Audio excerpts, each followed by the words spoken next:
made it. I'm not late, am I? Nope, it's just about to start. Oh, and speaking of... Hello, everyone! Welcome to the Genshin Impact version 5.5 special program. My name is Naomi McDonald, and I voice Yumemizuki Mizuki. As for my co-host, if you've checked out the bulletin board at the Weary Inn, you might have heard of a warrior from the Collective of Plenty who once ate 80 people's worth of food all by herself. I wonder who it could be. That would be my character. Hello, everyone. My name is Jane Jackson, and I'm the voice of Veressa. Exciting! We get to host the special program together. Although I was kind of surprised when I got the invite, I have to be honest. I mean, Mizuki's Natland Bathhouse isn't opening in version 5.5. Well, actually, the theme of today's program is a travel guide, and Mizuki is an experienced traveler, right? So I think it's a good match. Yeah, no, I guess you're actually right. So to kick things off, does everyone remember how Ion-san invited the traveler to check out our tribe, the Collective of Plenty? Well, in version 5.5, travelers will get to do just that. Awesome. The character you voice is from there, right? Doesn't that mean you have some inside scoop to share? Oh, it would be my pleasure. Let's see. Oh, let's start with the version trailer.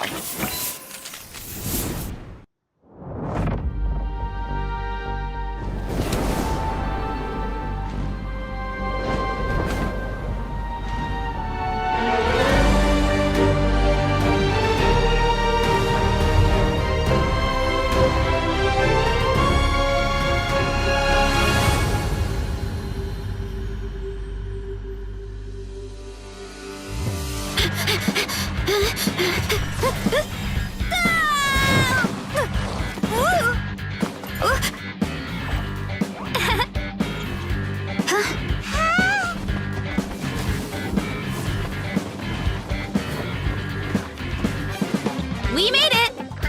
Welcome to the Collective of Plenty. What up, my dudes? The name's Aoife, a vet from the Flower Feather Clan. Nothing gets the blood pumping like a contest to see which tribe's the strongest, huh? Collective of Plenty. What up, my dudes? The name's Aoife, a vet from the Flower Feather Clan. Nothing gets the blood pumping like a contest to... Start the clock!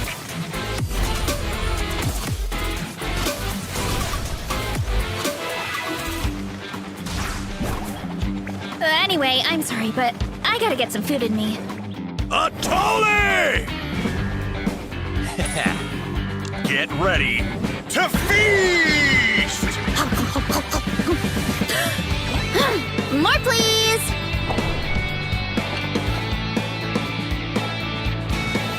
Catch me if you can! If you can figure out which way to go, of course!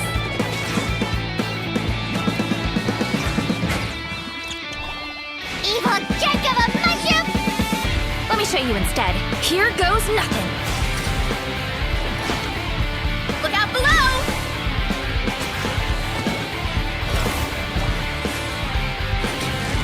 Hero incoming! Ultimate flying kick!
Is there really some kind of evil power inside the sacred flame crystals? I gotta think this through.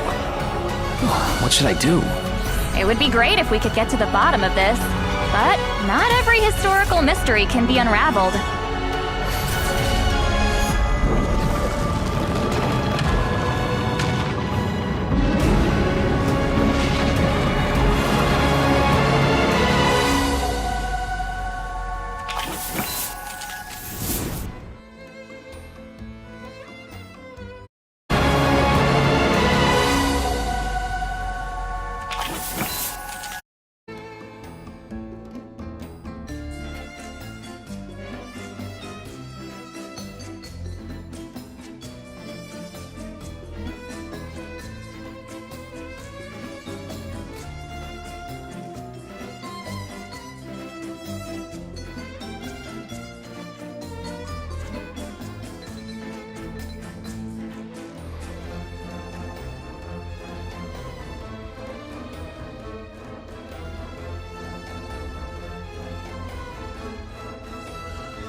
This version looks so fun. That seems to be the vibe of the Collective of Plenty in general. So true. The Collective of Plenty is the travelers' final stop in their tribal tour of Natlan. The tribe is located near the great volcano of Tolan, which has been looming in the distance since version 5.0. The people of Natlan view the volcano as a sacred mountain. Ooh, Sacred Mountain. That sounds a bit cool. Yeah. So for travelers who have played through the Cinder City World Quest, the name might sound familiar. It's the place we were told to take our Saurian companion.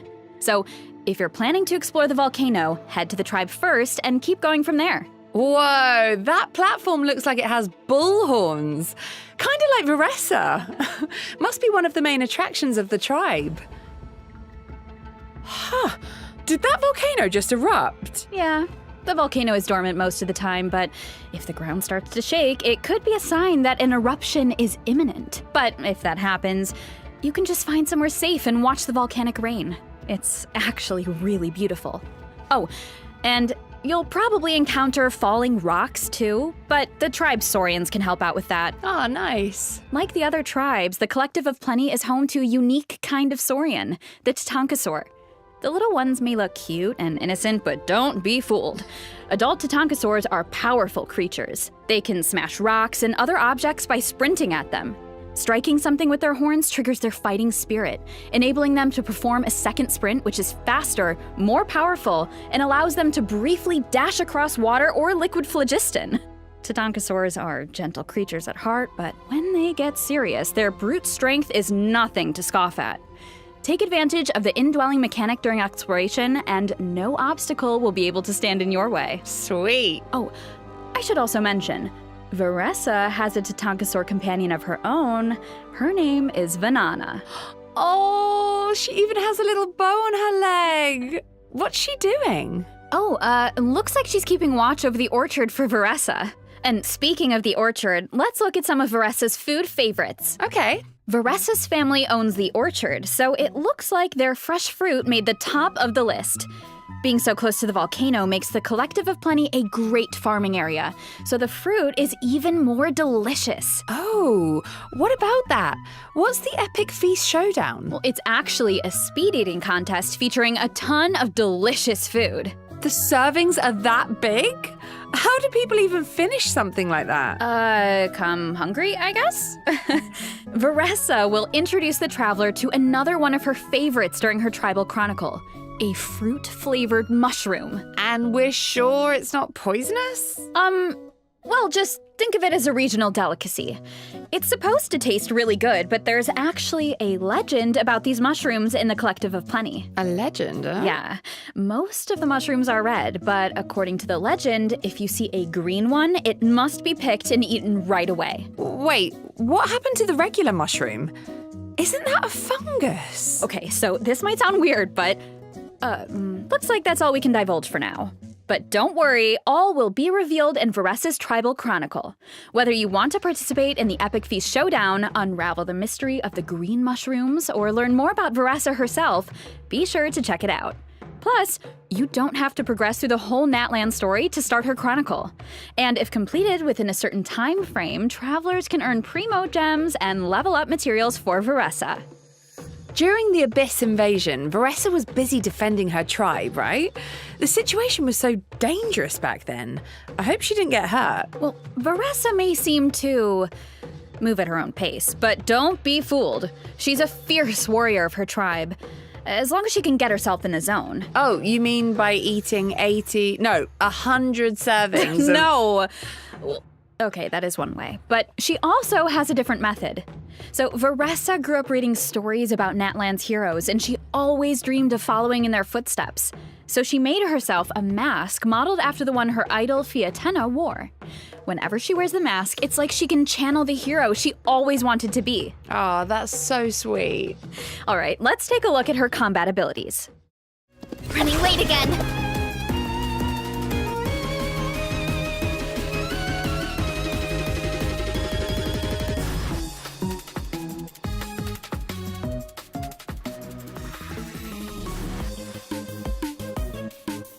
Ouch! Ouch! Ouch! Headbutt!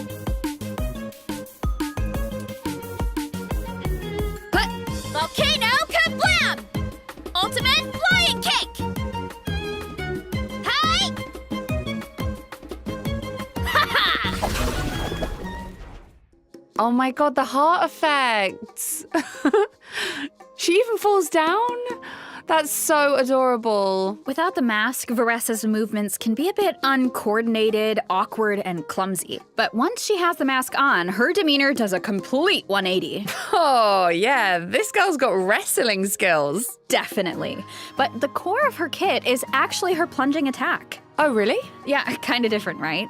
Veressa uses the momentum of her charged attack to leap into the air and then plunge toward her enemies. After unleashing her elemental skill, tapping her normal attack will allow her to quickly perform a charged attack and then attack with greater speed. Wow, she seems a lot more lithe, and her moves seem more forceful. Forceful is right.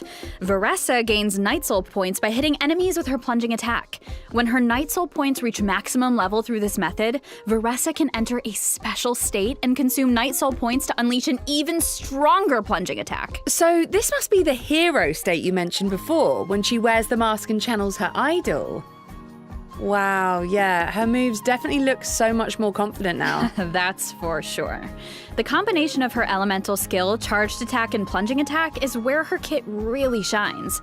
Plus, when in this state, for a brief period of time after performing a plunging attack, Veressa can unleash a special elemental burst. Oh, I get it. So the on-screen indicator around her signals when you can unleash it. Yep, and during her normal elemental burst, Veressa dons her mask, enters her special combat state, and unleashes a powerful flying kick against her enemies. Whew, that's a strong kick. Of course, adventuring isn't all about combat. Like the Saurians of her tribe, Veressa is good at sprinting, jumping, and smashing through obstacles in her way. Yeah, I was gonna say, that leg spinning animation when she sprints is just so cute. Yeah, plus, if she encounters an obstacle on the road, she can just leap right over it. Yeah, she jumps pretty high. Veressa's a great fighter when she needs to be, but she doesn't do too well in a competition setting. She's afraid of hurting other people. Ah, okay, so she's all raw power and no control, huh? I bet Yansan could help with that. Veressa's one of her students, right? Yes, and Yansan's ancient name means power, so if anyone can teach Veressa about wielding immense strength, it's her. Oh, speaking of Yansan, it seems like our travel guide has some information about her. Yes, these are some of Yansan's tips for a successful visit to the Collective of Plenty. So, let's take a look at some of the recommended activities around her tribe. The Collective of Plenty is all about brute strength, so wrestling matches are a popular activity, especially between people and Saurians. If you're interested, head to the wrestling arena to check it out. Whoa, that looks like a close match. Travelers might also spot matador Monitus around the outskirts of the tribe. I get the name now. They definitely look like bullfighters. Or, I guess, Saurian fighters, in this case. Anyway, these little guys are pranksters that like to taunt the Tatankasaurs with their banners. In true Collective of Plenty fashion, the best way to get rid of them is by charging straight at them. Of course, we can't forget about the most popular pastime in the tribe, exercise. And since Ian-san is a professional trainer, a lot of people come to her for nutrition plans, training plans, and strength training exercises. I mean, she can do it all. Yeah, but it's quite the contrast seeing her train people who are so much bigger than her. But once you learn about her personality, I feel like you don't even notice her height anymore. She just definitely seems dependable and supportive. Definitely. So let's take a look at how all that training plays out in combat. You haven't quite hit your reps for today. Come on, one more set. Controlled breathing.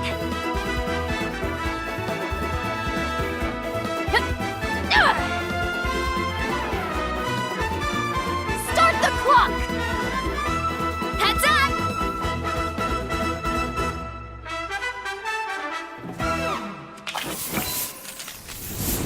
As you can see, Ian-san is an electro polearm user. Polearm? But isn't that a barbell? Hey, a barbell can be an effective weapon, but only in the hands of an experienced in-game professional, of course. So don't try this at home, travelers. Yeah, I think I'm gonna leave the barbell fighting to Ian-san. With her elemental skill, Ian-san gains Night Soul points and dashes forward a certain distance. Quick! With her elemental burst, Ian-san unleashes a powerful ground pound and summons her limited edition kinetic energy scale for workouts to the field. Wait, what does that do? The energy scale follows the active character and boosts their attack based on Ian-san's own attack and amount of Night Soul points. The more Night Soul points she has, the higher the boost. Ah, okay. So it's better for Ian-san's Night Soul points to remain high. Yes, exactly. And that's where the energy scale's other function comes in. The energy scale logs the distance the active character has moved, excluding Ian-san herself.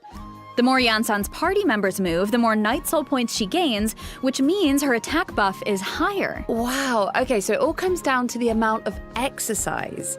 Very fitting for a trainer. So Ian-san probably works best with characters who use movement abilities in combat. That's true. Although, because of that, her buff isn't restricted to a specific AoE, so moving around is kind of the point. I'm sure travelers will figure out all sorts of cool team comps. That's so nice. Also, when a nearby party member triggers a Night Soul burst, Ian-san obtains the warming up effect through one of her talents, allowing her to continuously restore HP to your current active character for a period of time. Oh, I like that. Because recovery is definitely important in training too. Ian-san's training comes in handy for exploration as well. In the Night Soul's Blessing state, Ian-san's movement speed is enhanced, and holding the sprint button allows her to enter the even faster at rush state. Wow, that's lightning fast. Looks like Ian-san's got some serious athletic ability. I really like how all her skills suit her profession. Yeah, I feel like her training philosophy really shines through. It takes constant, dedicated practice to truly harness your power. And that's definitely what makes Ian-san so effective against her enemies. Yeah. Oh, speaking of enemies, I see a danger notice here. Right. Well, travelers need to defeat this creature to get Veressa's Ascension materials. It uses scalding lava and rocks to attack its foes, so make sure you're prepared, travelers. This monster kind of reminds me of the lava enemies we faced before. The ones afraid of pyro attacks. Oh, you're right. It's like an extreme version of those enemies, and it works in a similar way. Hit it with enough pyro attacks and it will change form, giving you an opportunity to strike. Now is also the perfect time to talk about an improvement to the boss tracking system. Starting in version 5.5, clicking on a boss icon on the map will allow you to more quickly navigate to its location. Oh, nice. Well, that should make farming a lot easier. All right, I'd say it's about time for our first break. Oh, wait, we forgot something important. Oh, of course! The event wishes. In the first half of version 5.5, we'll have event wishes from Veressa and Xianyun. Ian-san will also enjoy a drop rate boost. Plus, a new 5-star catalyst, Vivid Notions, will be featured on the weapon banner. And in the second half of version 5.5, we'll have returning event wishes for Shilonen and Venti. All right, now we can actually take our first break. See you soon.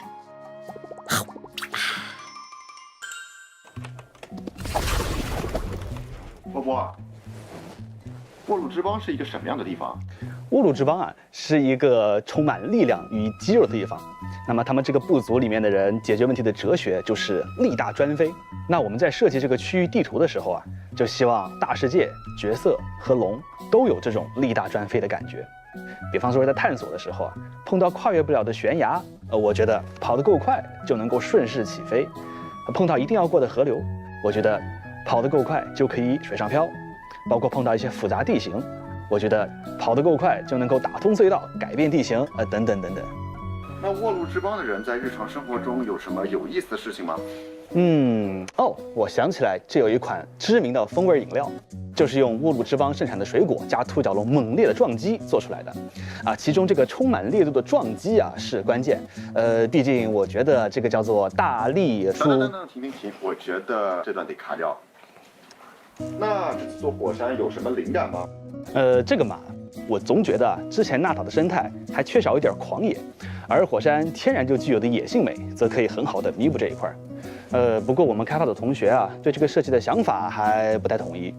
我觉得火山吧，就应该激烈的喷发，火山应该像一座死火山一样沉静一点。那最后啊，我们努力地满足了双方的需求，让它一会儿沉静，一会儿喷发。那除了夸张的风景地貌，有没有什么有趣的内容在等待着大家体验呢？当然也是有的。比如说啊，这个小家伙的故事就会在这个版本迎来高潮。我们这个版本有狂野的自然生态，有激情对撞的场景，甚至还有夸张的地方传奇等着大家。也希望大家能够喜欢5.5版本的游戏内容。好看，我觉得应该会喜欢吧。Hello, travelers! Welcome back to the version 5.5 special program. Welcome back. Does everyone still remember the volcanic eruption we saw earlier? Well, the eruptions are actually getting a lot more intense. That seems like a bad omen. Yeah, travelers will need to investigate the volcano to learn more. And to do that, travelers will need to wait for the right moment and head to the very top of a circular isle known as the Skyfire Circlet, which sits right above the volcano. You know, being so close to the crater really does look very dangerous, but wow, is it stunning. Once you make it to the top, you can use a special method to enter the volcano and follow a mechanical dragon into an underground ruin.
Wow, it's so majestic. I thought the inside of a volcano would be nothing but lava and rock, but this place is more like a city. There have long been legends in Natlan that speak of a sacred city and a volcano. And that's exactly what this place is. It's the sacred city of Tolan, built by the Dragonborn of ages past. Wow, the shattered sky looks so cool, and these mechanisms look so advanced. Yeah. Travelers might notice a certain resemblance to the Secret Source automaton. And that's because everything you see here, the Secret Source servants, the dragons circling the sky, the giant structures, are all relics from the age of the ancient dragons. Those flying ones are called Secret Source Dragon idols, right? Wow, we can actually ride them! This dragon technology is really impressive. So unfortunately, due to the previous war between dragons and humans, along with years of abyssal corrosion, the city doesn't operate like it should. The war between dragons and humans. What happened? A few clues were revealed in Ochkanatlan, but there are more secrets to uncover this time, and travelers will need the help of a very special Saurian along the way. Ooh, I'm guessing that means it's time for another adventure with Little One? Absolutely, that's right. Travelers might remember that during the Cinder City World Quest in version 5.2, a mysterious dragonborn said venturing to a sacred city was the key to dispelling the Flame Lord's blessing and unraveling the mysteries surrounding Little One. I know a lot of people can't wait to get to the bottom of that curse and learn more about the so-called Chosen of Dragons. And it looks like exploring this place might give you some answers. Not just answers, but also rewards. A total of 400 Primo Gems in exploration mission rewards are up for grabs by exploring the new 5.5 regions. These rewards will be available through version 5.6, so don't miss out. All right, let's get into the version 5.5 events. Yes, similar to the Sacred Dragon City, our first event gives travelers the chance to learn about Natlan's past. Tournament of Glory and Bloom. So it's a competition. Yeah. The name of the event is a reference to the Bloom Flower Trials, a kind of competition that hasn't been held in Natlan for a long time. Ooh, mysterious. So why is it being held now after so much time? Well, the main reason is to help an ailing Saurian. Oh, the little Tapetlosaur wearing the hat. Yeah, he's a brave little Saurian who contracted a rare illness during the fight against the Abyss. So the tribal chiefs enlisted the help of a professional Saurian vet, Aoife. Hey, Kukuku's there too. Of course. He's Aoife's assistant after all, and a very capable one at that. No way, bro! Yes way, bro! According to Aoife, if we want to save this Saurian, we need to collect sacred flame crystals, a special resource that can be obtained when tribes fight against each other during the Bloomflower Trials. Oh, I would do anything to help that little guy. I know. And luckily, the 6 tribal chiefs agree. But that's not the only purpose of the tournament. Mawika sees it as a chance for a different kind of competition to unite her people. And she's even funding the event herself. Huh. So if all 6 tribes are participating, I wonder which team the Traveler will join. How does that work? Oh, right. Let me explain the event gameplay. Take it away. This event has 2 different kinds of gameplay: the Bloomflower Trials and Saurian Treasure Seeker. In the Bloomflower Trials, travelers will fight alongside their companions in an inter-tribal competition that puts their offensive and defensive capabilities to the test. For example, this is an offensive battle with Mualani. In offensive battles, you need to break through the enemy's defensive barriers to capture their stronghold. Your allies will provide valuable support on the battlefield. Use their skills to your advantage to complete various stage events and seize the enemy's main base. And this one with Varessa must be a defensive battle. That's right. In defensive battles, you need to prevent your flag from being destroyed and work with your allies to protect your base. Wow, so it's a true standoff between the tribes. Uh-huh. In this event, when you're competing, you're having fun. Okay, so what about the Saurian Treasure Seeker? Basically, travelers need to guide Saurians on a treasure hunt by switching the indicated direction at various intersections while collecting treasure and avoiding hazards along the route, like hilichurl patrols and lava eruptions. Ooh, looks fun. Plus, different Saurians have different abilities, so make sure to choose the best route. Oh, I should also mention, completing this event will give travelers the chance to invite Auroron to their party. Version 5.5 also has other exciting events in store.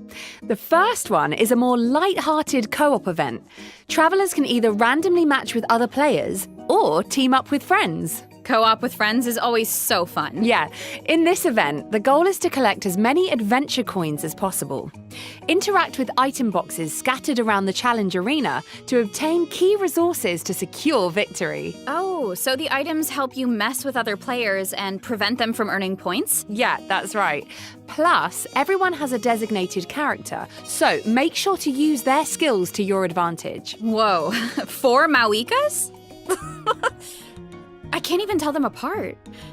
So I guess if you're gonna mess with another player, then you better target the right one. Oh, definitely. Especially because rewards are on the line. So This next event looks like it takes place at the People of the Springs. That's right. It's called Rhythm Ball Metzli. Mualani invited the traveler to her tribe for a special music festival. Shilonen and Mizuki are going to be there too. Sounds nice and relaxing. I feel like Shilonen needs that in her life. True. In this event, the goal is to strike incoming balls with the paddle to smash the blocks. The paddle's element changes based on your character's elemental type, so you can even trigger elemental reactions. All you need to do is hit the balls to the beat to defeat the boss. Oh, well, that doesn't seem too hard. No, but this next event might be. Ooh.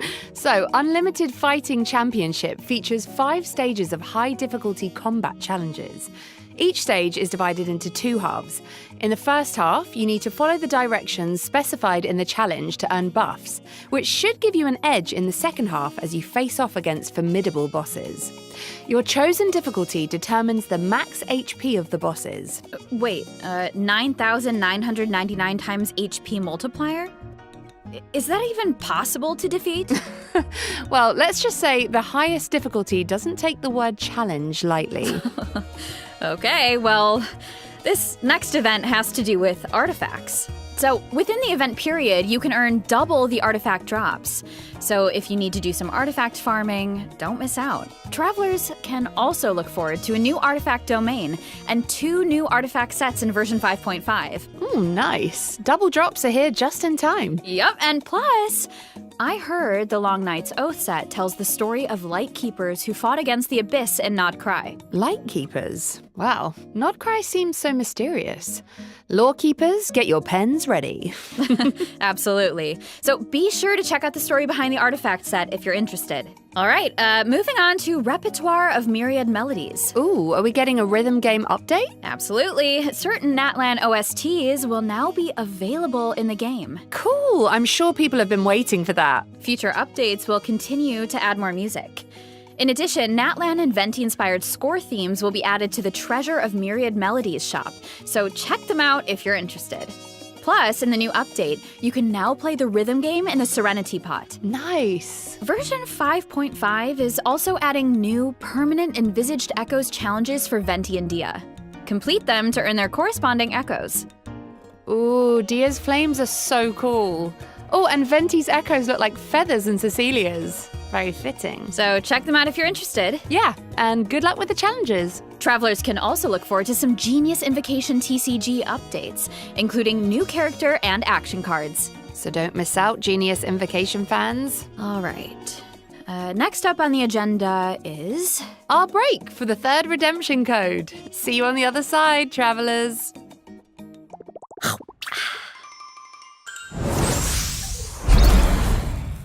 Today's goal is to get moving and burn fat. Just follow Coach Yan-san. Are we ready? Let's go! Gotta warm up those muscles, so let's get our bodies moving. Now, onto jump rope. Here we go. Keep pushing. Next up is high knees. Let's go. You got it, Coach! Now, increase the speed. Oh, gotta sprint it out. Looking good. Now, into a wide squat.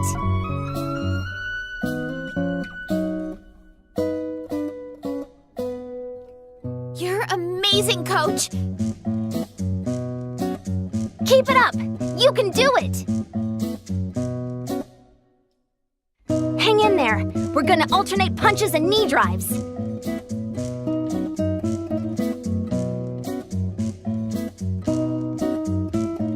Keep that core tight. Yes, Coach. Finally, stretch it out. Ugh, cool down time.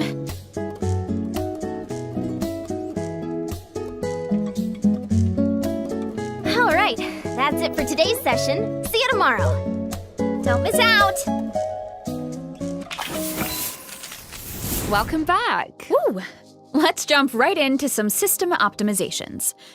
First, the Sanctifying Elixir, which travelers can use to generate artifacts, now has a guarantee.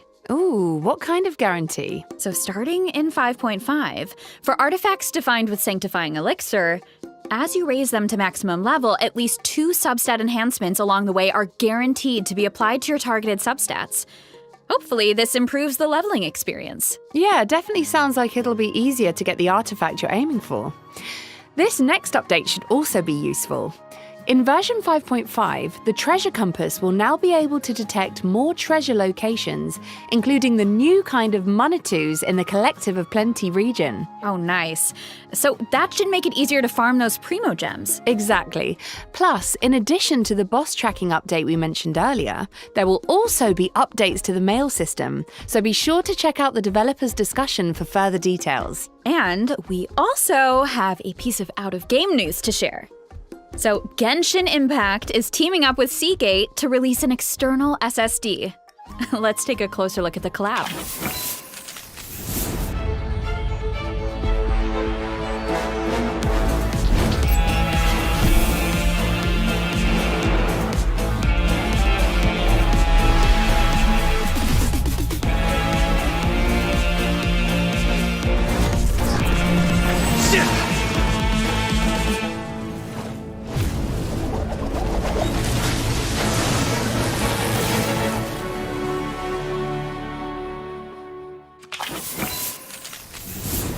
And with that, we've made it all the way through our version 5.5 travel guide. Oh, which means it's time for us to sign off.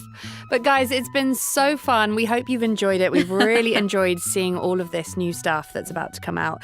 I'm really excited for the updates to the permanent content, particularly the echoes. I think that looks awesome. Definitely. I'm really excited to see which other characters are going to have echoes.